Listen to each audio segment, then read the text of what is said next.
Welcome back to Epics Yashmitha. మనం ముందు వీడియోలో చెప్పుకున్నట్టు సత్యవతీదేవికి ఇంకా శంతనుడికి పెళ్ళవుతుంది.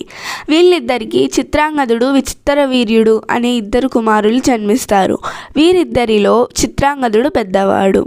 అయితే చిత్రాంగదుడిని రాజు చేస్తారు. ఈయన గంధర్వ యుద్ధంలో మరణిస్తారు. దాంతో చిన్నవాడైన విచిత్ర వీర్యుడిని రాజుని చేస్తారు.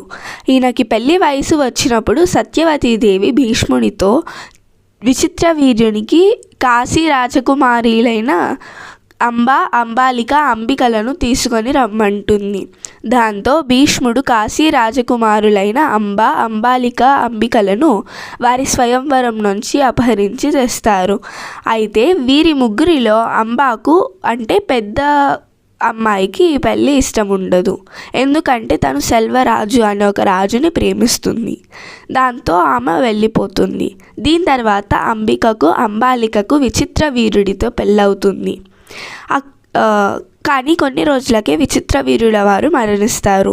అయితే వెళ్ళిపోయిన అక్కడ నుంచి సెల్వరాజు వద్దకు వెళ్తుంది.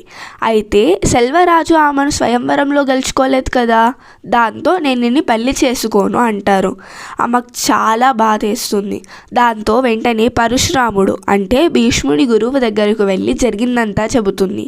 ఆయనకు కూడా కోపం వస్తుంది. కానీ ఆయన భీష్ముడిని పిలిపించి చెప్పగా భీష్ముడు మాత్రం వినడు. దీంతో వీరిద్దరికీ 23 రోజుల యుద్ధం జరుగుతుంది. అయితే ఈ యుద్ధంలో భీష్ముడు పరశురాముని వాళ్ళ మీద ఒక అస్త్రం ప్రయోగిస్తారు. దానివల్ల పరశురాముడు యుద్ధ భూమిలోనే నిద్రపోతారు. అదేంటో తెలిస్తే కామెంట్ చేయండి.